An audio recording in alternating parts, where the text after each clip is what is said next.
大家好，欢迎来到三叔的频道。今天是2023暑假旅行的第10天，也算是小朋友们在泰国旅行的第7天。今天的游玩计划还是很刺激的。上午从清迈古城转到宁曼路，逛了逛宁曼路的几条支路，走到宁曼1号返回，在路边的泰国餐厅吃了一顿美味的泰国餐。下午去素贴山双龙寺看看清迈城市的全景，欣赏黄金打造的双龙寺。随后小朋友们选择徒步下山，穿越素贴山中的原始丛林，从双龙寺下到帕拉寺，然后坐双条车回到宁曼路。晚上去邓丽君最爱泰北咖喱面饱餐一顿，半夜又品尝了意大利风格的气感冰淇淋，超级好吃。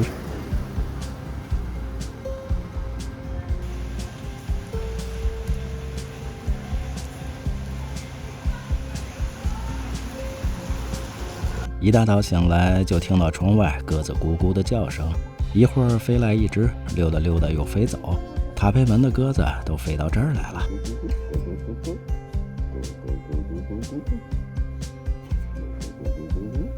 楼下学校里小朋友们在做活动，看来今天一定又是朝气蓬勃的一天。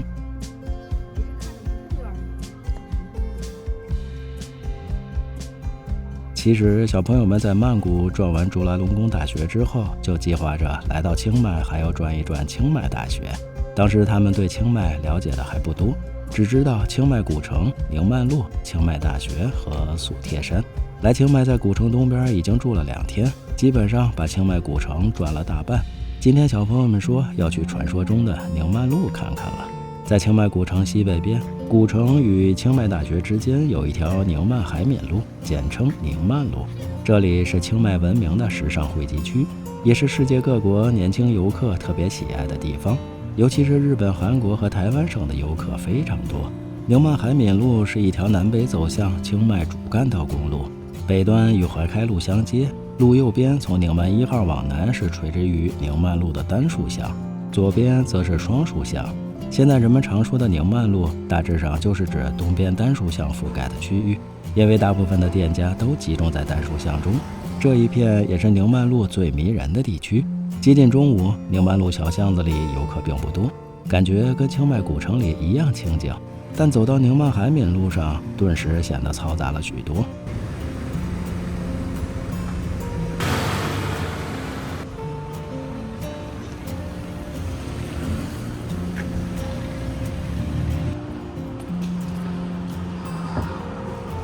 就是因为下雨了，这都装上了。我们漫无目的地走到北边的宁曼1号，好像是一座商场或叫商业街吧。据说这是清迈年轻人很爱逛的百货商场。2018年一开业就吸引很多人，尤其是红砖墙与地标钟楼，更是打卡拍照的好地点呢。不过所有的宁曼路的这些迷人之处，在小朋友们看来确实都没啥意思呀。当务之急还是找个泰国餐厅吃午饭吧。往回走到宁曼路11号巷，与西瑞曼卡拉杰路交叉口有一家泰国餐厅，找一个大风扇前坐下。啤酒不用吧？一次性啊，就大家都在用，其实都那样，但是啤酒无所谓。他这可能吸管是用来喝水。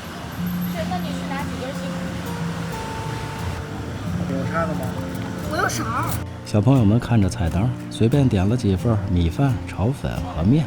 现在本来还不太饿呢，但也得好好吃一顿，因为下午他们想要爬素贴山、逛双龙寺。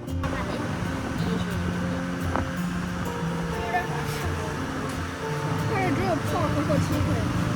太帅了！我馋了。你要哪个？鸡腿。这就是趴菜。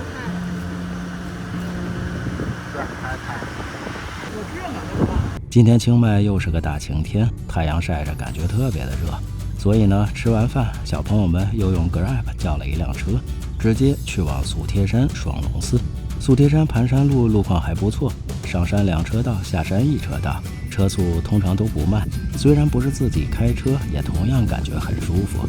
素贴山位于清迈古城西北10公里左右，是来清迈的游客必游的避暑胜地。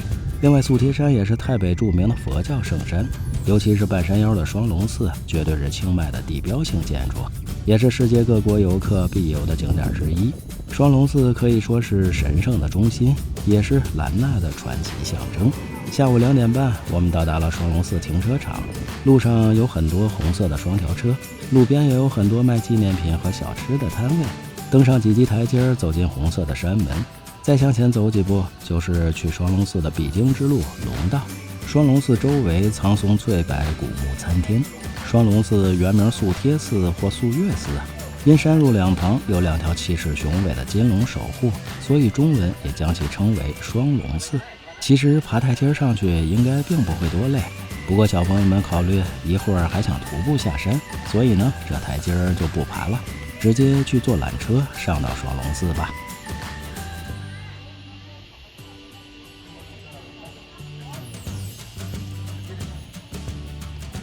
缆车可以直接进入到双龙寺内，所以购买缆车票的同时还要购买双龙寺的门票。双龙寺对泰国人是免费的，对外国游客收取30泰铢每人，缆车则是20泰铢每人。从缆车下来，入口处是双龙寺外围的长廊，往前走有一座白色的大钟楼，继续往前走一点是架在高平台上的建筑，这里正好可以当成观景台，俯瞰清迈市区和清迈机场全景，几乎可谓是一览无余。这也是小朋友们想来双龙寺的重要原因之一。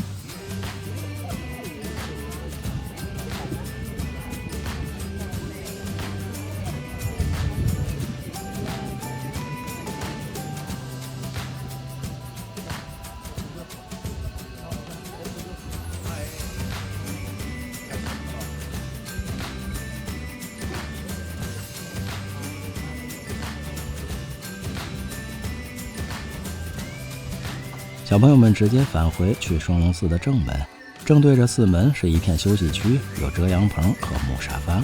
从小门进入，眼前是金光闪闪、金碧辉煌的舍利佛塔，整座塔几乎贴满了金箔，高耸入云，眼下灿烂夺目，富丽堂皇。据说双龙寺内有3宝，分别是释迦牟尼佛的舍利子、喇嘛9世普密蓬阿杜德国王赠送的水晶莲花，以及600多年前锡兰高僧带来的释迦牟尼佛像。贴满金箔的大佛塔四周有很多精雕细琢的金灿灿的佛龛和佛像，以及用黄金打造的玲珑剔透的镂空的金伞，这些不是喷的漆，可都是真金的。双龙寺所用的黄金据说有242.2公斤。据说双龙寺也是相当灵验的，因此每年都吸引大批的善男信女前来膜拜，而且还会举办佛礼盛会，香火鼎盛，热闹非凡。从双龙寺出来，左边有一尊吉祥白象的雕像，确切地说，舍利塔和双龙寺的建造直接源于这头吉祥白象。据说双龙寺后来经历过2次地震，并于1538年兰纳第12世孟格告国王统治时期进行了扩建。1557年增建了寺庙标志性的那迦楼梯，1935年修建了通往双龙寺的公路。下午3点40，从双龙寺坐电梯出来，小朋友们决定体验一下素贴山僧侣步道，穿越丛林徒步下山。按照手机导航，需要从双龙寺往下走一小段公路才能到僧侣步道的入口。今天小朋友们选择下山时来走这条步道，也算是体验一下素贴山丛林穿越了。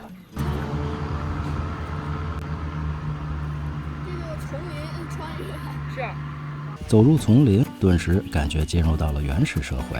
虽然有陡坡，有横在路上的粗树干，不过小朋友们慢慢下倒也都没有问题。有些树根看上去就好像大蛇，当时心想这里不会有野生动物出没吧？毕竟走在小路上几乎见不到人了。其实通常本地人并不怎么走这条路，更多的是喜欢徒步的欧美游客。一路上确实遇到了几位由此上山的徒步游客，打过招呼后，我们各自前行。现在我们走的是素贴山僧侣步道的第2段路，下山的路越来越感觉平坦。经过1个小时的丛林穿越，我们走到了公路上，沿着公路转过一道弯就是帕拉寺了。此时已经是下午5点，站在路边随手招一辆下山的红色双条车，直接回宁曼路吃晚饭吧。本想继续从帕拉寺沿着僧侣步道的第1段下到清迈大学，但时间已经不允许了。今天的丛林穿越就只能到此为止。传统意义上的僧侣步道，我们也只能暂时先放弃了。那边有走着上，跑着上山。其实从清迈城到素贴山双龙寺最方便的交通方式就是红色双条车。刚才那哥们儿估计拦了车也下去了呗。通常上山的双条车会集中在清迈动物园门口或清迈大学门口。本来小朋友们还计划去清迈大学里转转呢，不过没想到的是，听说去清迈大学游客必须买门票，而且在校园里只能乘坐指定的游览车，似乎并不能自由行走。后来小朋友们决定还是算了吧。不过说到清迈大学，确实还有一件有趣的事儿，那就是清迈大学迎接新生徒步登素贴山拜佛塔活动，也可以说是传统的新生开学第一课。其实平时这条公路上也能看到徒步和跑步的游客。要说这条从清迈城通往双龙寺的公路，是1935年由工程师高僧古鲁巴斯里维猜主持修建的。坐着双条车沿着怀开路回到宁曼路，我们下了车。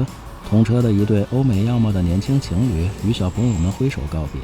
此时小朋友们确实是有点累了，晚上一致决定去吃宁曼路上最有名气的邓丽君最爱台北咖喱面。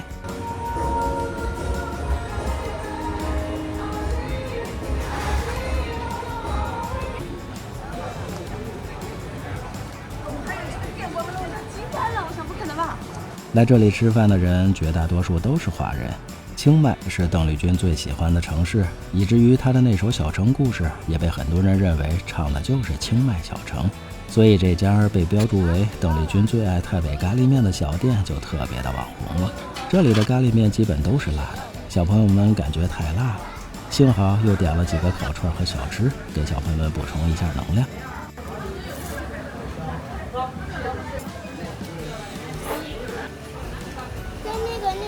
吃过晚饭才晚上8点半，晚上凉快了很多，我们漫无目的的溜达。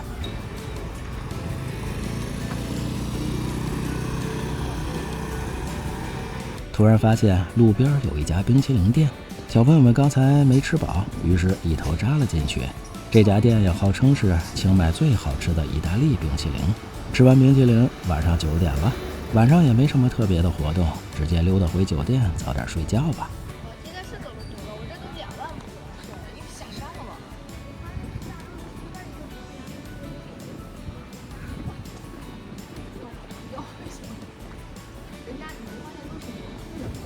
走着走着，回到中午吃饭的泰国餐厅，看来刚才他们因为咖喱面太辣，还真的没吃饱。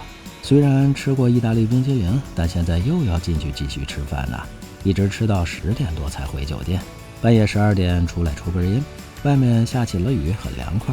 看看手机里的双龙寺的照片，突然想起来，双龙寺的建立跟一只吉祥白象有关。那素贴山双龙寺背后还有哪些传奇的故事呢？咱们下期继续吧。同一个旅程，不同的主张，有什么问题请留言或者转发点个赞。最后别忘了下期内容更精彩，记得关注三叔，我们不见不散。